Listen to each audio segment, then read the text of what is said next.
first Diddy party I went to was at Prince's house. So you want to go to Prince's house to the Diddy party where Tyrese is performing and Demi Moore and Ashton Kutcher are swinging on swings.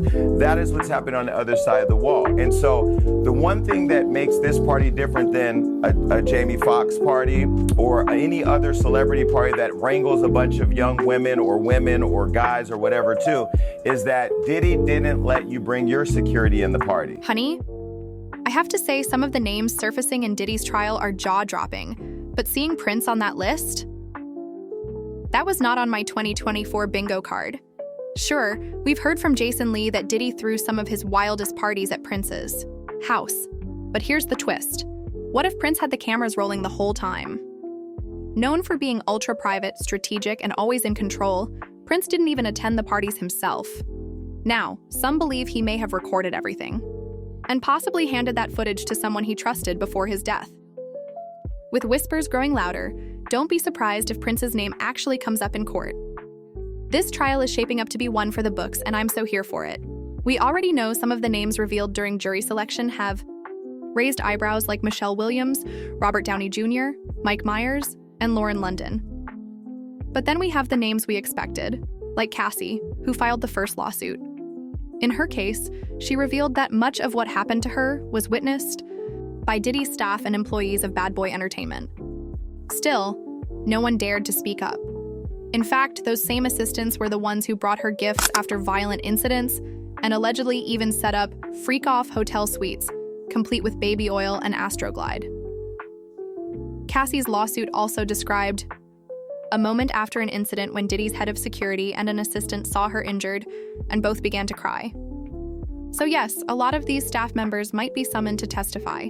Also mentioned in the jury selection was Harve Pierre, who was implicated in a separate lawsuit filed by a Jane Doe, alleging he and Diddy were both involved in assaulting her, after flying her from Detroit to New Jersey. Young Miami, who was allegedly on Diddy's payroll and transported substances, was also on the list.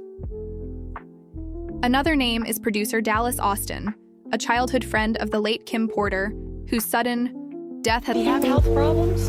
That I don't know, right? What I know is that he was really health conscious. He was a vegan.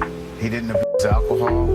I didn't know of him abusing drugs. He worked out, so, that also really concerned me because it made me think that, wow, so you mean you do all these things to take care of yourself and you die so young? Has long been the subject of speculation regarding Diddy's possible involvement.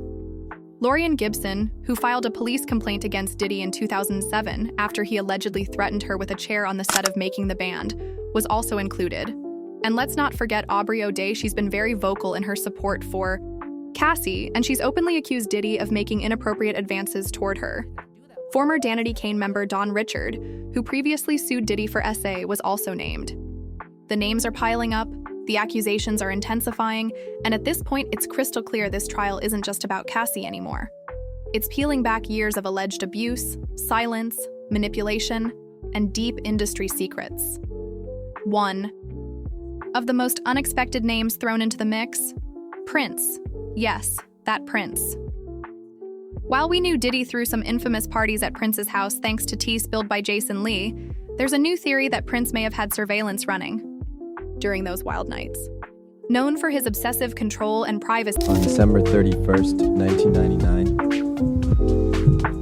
my publishing contract with Warner Chappell expired, thus emancipating the name I was given before birth, Prince, from all long-term restrictive documents. I had searched deep within my heart and spirit, and I wanted to make a change and move to a new plateau in my life. And one of the ways in which I did that was to change my name. It sort of divorced me from the past and all the hang-ups that go along with it, as it's been well chronicled in deep dispute with my record label. Which is Warner Brothers, right? Yeah.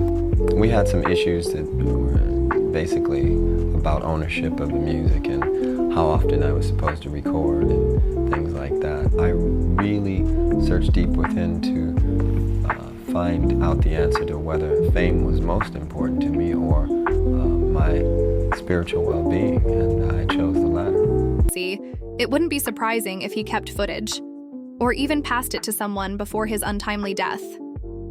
Now, the whispers are getting louder, and some speculate that Prince's name might actually surface in court. Other names in the jury pool were just as surprising: Michelle Williams, Robert Downey Jr., Mike Myers, and Lauren London, alongside more expected figures like Cassie, whose disturbing allegations kicked off this entire legal storm.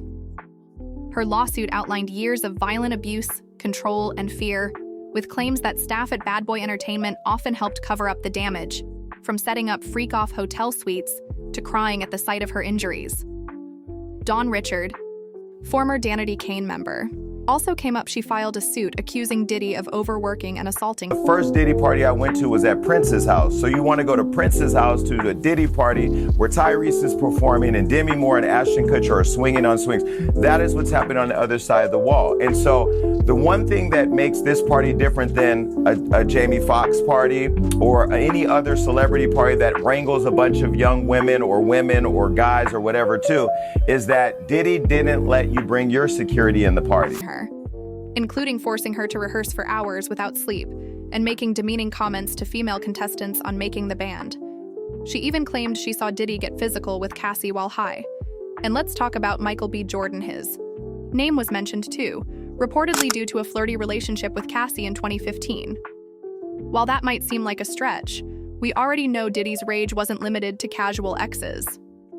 According to Cassie, she briefly dated Kid Cudi during a rough patch with Diddy in 2011. When Diddy discovered emails between them, his anger spiraled. Cassie alleged in court documents that Diddy ensured Kid Cudi's car exploded in his driveway, an incident Cudi's team confirmed actually happened. Now, back to Prince.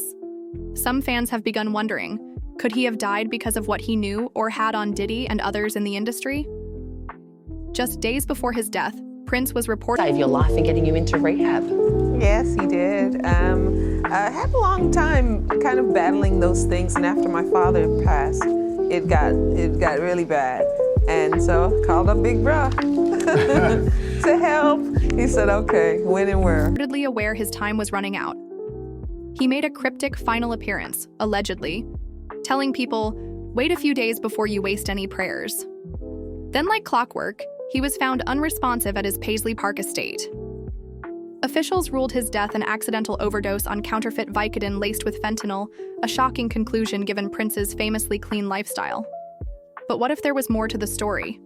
Prince had long fought for control of his music, famously clashing with Warner Brothers, even changing his name to a symbol in protest of how they owned his work.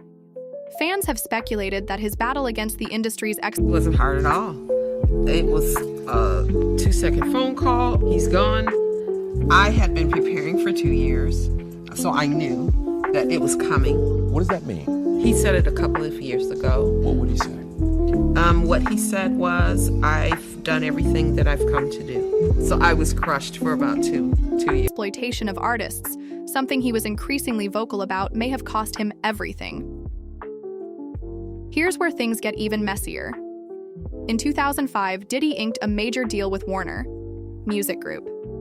The deal gave Warner a 50% stake in Bad Boy Records, putting Diddy in direct partnership with the same company Prince was publicly fighting.